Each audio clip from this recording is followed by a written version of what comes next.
Oh man, the COVID got me. We're going live. Good morning, everyone. Good night. Good evening. Good afternoon. I don't know. Maybe you're watching this in a different time zone. Maybe it's like Wednesday morning in Japan right now, and you're like, "What's this guy doing?" He's reading Oz on Facebook Live. Good morning, or good afternoon, or good evening, or good night. It is time to begin Book 7 of the Oz series by L. Frank Baum. This book is called The Patchwork Girl of Oz. And this book introduces a whole lot of brand new characters, so that's exciting. Brand new voices to do.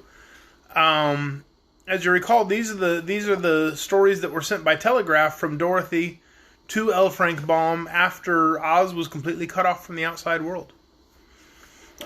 So tonight's chapter is called, well, I'm going to go with Ojo. It's spelled O-J-O, and I took enough Spanish in high school and copied enough off my Hispanic best friend to know that if that's Spanish, it should be pronounced Ojo, O-J-O. But I don't think L. Frank Baum wrote in Spanish. So we're going to call him Ojo. And Nunkie. Tonight's chapter is called Ojo and Nunkie. It is chapter 1 of The Patchwork Girl of Oz. Let's read together. "Where's the butter, Nunkie?"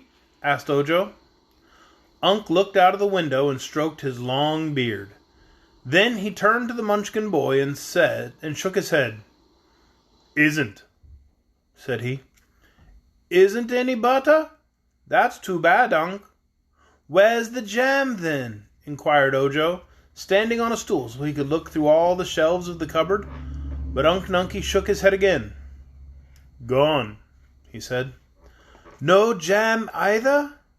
And no cake, no jelly, no apples, nothing but bread?" "All," said Unc, again stroking his beard as he gazed from the window. The little boy brought the stool and sat beside his uncle, munching the dry bread slowly and seeming in deep thought. "Nothing grows in our yard but the bread tree," he mused. "And there are only 2 more loaves on the tree, and they're not ripe yet. Tell me, Unc, why are we so poor?" The old Munchkin turned and looked at Ojo. He had kindly eyes, but he hadn't smiled or laughed in so long the boy had forgotten Nunkie could look any other way than solemn. And Unc never spoke any more words than he was obliged to, so his little nephew, who lived alone with him, had learned to understand a great deal from one word. "Why are we so poor, Unc?" repeated the boy. "Not," said the old Munchkin. "I think we are," declared Ojo. "What have we got?" "House," said Nunkie. "I know, but everyone in the land of Oz has a place to live. What else, Unc?" "Bread." "I'm eating the last loaf that's ripe. There, I've put aside your share, Unc. It's on the table, so you can eat it when you get hungry. But when that is gone, what shall we eat, Unc?" The old man shifted in his chair, but merely shook his head. "Of course," said Ojo, who was obliged to talk because his uncle would not. "No one starves in the land of Oz either. There is plenty for everyone, you know, only if it just isn't where you are, you must go to where it is." The aged Munchkin wriggled again and stared at his small nephew as if disturbed by his argument. "By tomorrow morning," the boy went on, "we must go where there is something to eat, or we shall grow very hungry and become very unhappy." "Where?" said Unc. "Where shall we go? I do not know, I'm sure," replied Ojo. "But you must know, Unc. You must have traveled in your time because you're so old. I don't remember it, because ever since I could remember anything, we've lived right here in this lonesome round house, with a little garden back of it, and thick woods all around. All I've ever seen of the great land of Oz, Unc, is the view of that mountain over at the south, where they say the Hammerheads live, who won't let anybody go by them, and that mountain at the north, where they say nobody lives." "One," declared Unc, correcting him. "Oh, yes, one family lives there. I've heard. That's the crooked magician whose name is Dr. Pipt, and his wife, Margolette. Margolot. 1 year you told me about them. I think it took you a whole year, Unc, to say as much as I've said just about the crooked magician and his wife.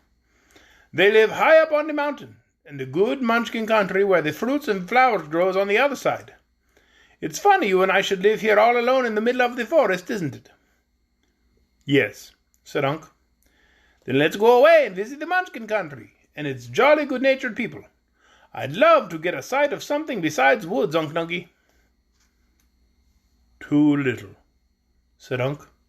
Why, I'm not as little as I used to be, answered the boy earnestly. I think I can walk as far and as fast through the woods as you can, Unc. And now that nothing grows in our backyard that is good to eat, we must go where there is food. Unc Nunkie made no reply for a time. Then he shut down the window and turned his chair to face the room, for the sun was sinking behind the treetops and it was growing cool. By and by Ojo lighted the fire, and the logs blazed fiercely in the broad fireplace. The two sat in the firelight a long time, the old white-bearded Munchkin and the little boy. Both were thinking. When it grew quite dark outside, Ojo said, Eat your bread, Unc, and then we will go to bed. But Unc Nunkie did not eat the bread. Neither did he go directly to bed. Long after his little nephew was sound asleep in the corner of the room, the old man sat by the fire, thinking. And that is the end of Chapter 1, Ojo and Unc Nunkie. Tomorrow night we will read Chapter 2, The Crooked Magician. I do hope you'll join us right here on Facebook. Good night, everyone.